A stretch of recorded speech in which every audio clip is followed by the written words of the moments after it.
Operation devil hunt কাজে আসছে না, তাই আইন শৃঙ্খলার উন্নতিতে অবিলম্বে কার্যকর পদক্ষেপ চাইছে সুজন। জানানো হয়েছে কঠোর হাতে মব বন্ধের দাবি।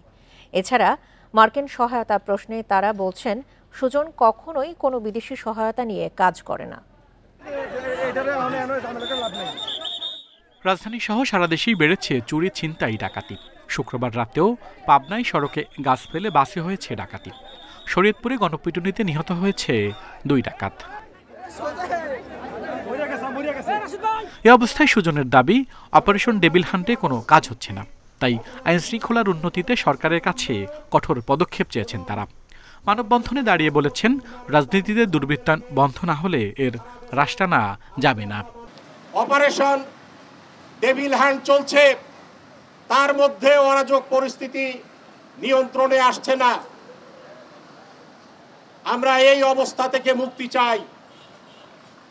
একই সাথে আমরা এই গণঅভ্যুত্থানের পর মানুষের যে আকাঙ্ক্ষা, একটা সংস্কার প্রক্রিয়ার মধ্য দিয়ে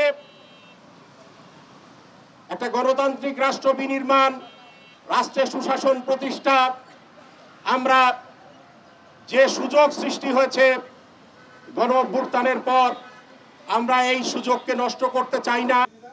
অন্যদিকে $29 মিলিয়ন মার্কিন সহায়তার প্রশ্নে সংগঠনটির নেতারা জানান, এই অপপ্রচার চালাচ্ছে স্বৈরাচারের দোসররা। সুজন ব্যক্তি উদ্যোগের সংগঠন, কখনো কোনো বিদেশি সহায়তা নেয় না। সুজন নিবন্ধিত সংগঠন নয়, সুজন কোনো বিদেশি সাহায্য নিতে পারে না, এবং আমরা সুজন পরিচালিত হয় ব্যক্তিদের সহায়তা।